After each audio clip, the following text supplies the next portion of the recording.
Hi there, my name is Jim Pete. I am a fourth grade teacher and I am currently reading Holes by Louis Sachar, and we are in chapter 46. Stanley has found a metal case. Stanley has given it to Zero. The warden has busted them and they are standing in a yellow spotted lizard pit. What happens next? Here we go. 500 seconds later, his heart was still beating. Mr. Pendanski screamed. The lizard, which had been in the cereal box, was springing toward him. Mr. Sir shot it in midair. Stanley felt a blast shatter the air around him. Hyperbole. The lizards scurried frantically across his very still body. He did not flinch. A lizard ran across his closed mouth. He glanced at Zero, and Zero's eyes met his. Somehow they were both still alive, at least for one more second. One more heartbeat. Mr. Sir lit a cigarette. I thought you quit, said one of the other counselors. Yeah, well, sometimes sunflower seeds just won't cut it. He took a long drag on his cigarette. I'm going to have nightmares the rest of my life. I want you to go back and I want you to highlight way up at the top. It said the lizards scurried frantically. Highlight scurried. That's a kind of a way that an animal will move when it's kind of crawling quickly on the ground. Frantically is you're doing something in a hurried way because you're frantic about it. Highlight both of those because those are important vocabulary words. Maybe we should just shoot them, suggested Mr. Pendanski. Who? Asked the counselor. The lizards or the kids? Mr. Pendanski laughed grimly. The kids are going to die anyway, he laughed again. At least we got plenty of graves to choose from. We've got time, said the warden. I've waited this long. I can wait another few. Her voice trailed off. Stanley felt a lizard crawl in and out of his pocket. We're going to keep our story simple, said the warden. That woman's going to ask a lot of questions. The AG will most likely initiate an investigation. Highlight initiate.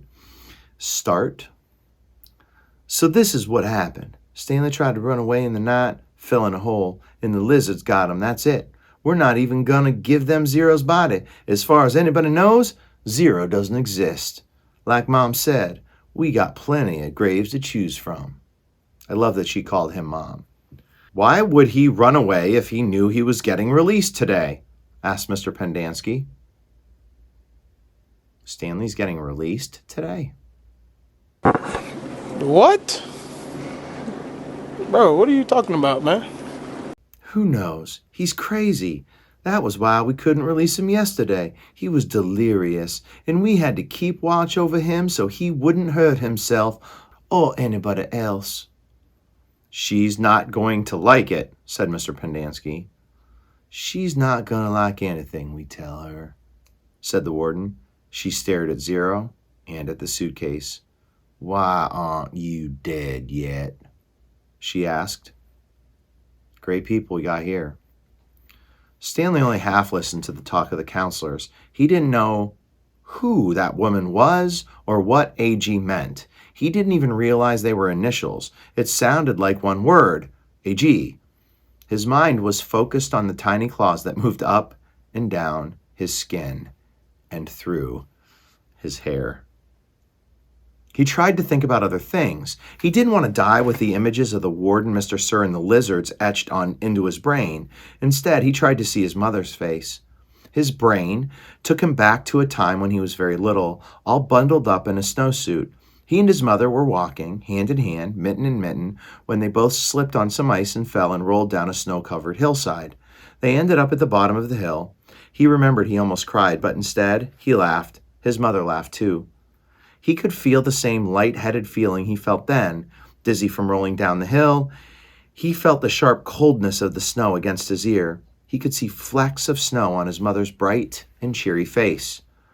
This was where he wanted to be when he died.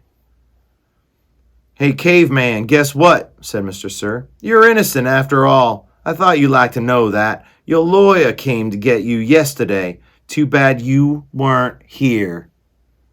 The words meant nothing to Stanley, who was still in the snow. He and his mother climbed back up the hill and rolled down again, this time on purpose. Later, they had hot chocolate with lots of melted marshmallows. Okay. Before we move on, Mr. Sir just said that I think that lady is his lawyer, that she came to get him out of Camp Green Lake because he's innocent, but he wasn't there, of course, because he ran away, and they didn't want to tell her that, and that today he was going to get out, and actually yesterday he was going to get out, so she's coming back today. So this lady, whoever it is his lawyer, and the AG, the lawyer of the whole state, is coming too. So this is a big deal, clearly. "It's getting close to 4:30, said Mr. Pendanski. "They'll be waking up." The warden told the counselors to return to the tents. She told them to give the campers breakfast and to make sure they didn't talk to anyone. As long as they did as they were told, they wouldn't have to dig any more holes. If they talked, they would be severely punished. "How should we say they will be punished?" one of the counselors asked. "Let them use their imaginations," said the warden. Stanley watched the counselors return to the tents, leaving only the warden and Mr. Sir behind. He knew the warden didn't care whether the campers dug any more holes or not. She'd found what she was looking for. He glanced at Zero. A lizard was perched on his shoulder. Zero remained perfectly still except for his right hand, which slowly formed into a fist. Then he raised his thumb, giving Stanley the thumbs up sign. Stanley thought back to what Mr. Sir had said to him earlier, and the bits of conversation he'd overheard. He tried to make sense out of it. Mr. Sir had said something about a lawyer, but Stanley knew his parents couldn't afford a lawyer. His legs were sore from remaining rigid for so long. Standing still was more strenuous than walking. He slowly allowed himself to lean against the side of the hole. The lizards didn't seem to mind. Okay, so we already talked, like Stanley could get out maybe, but we have these lizards all over him. Why aren't they biting? I don't know. This book keeps getting crazier and crazier and crazier, but I just want to know what's in that metal case. Maybe we'll find out.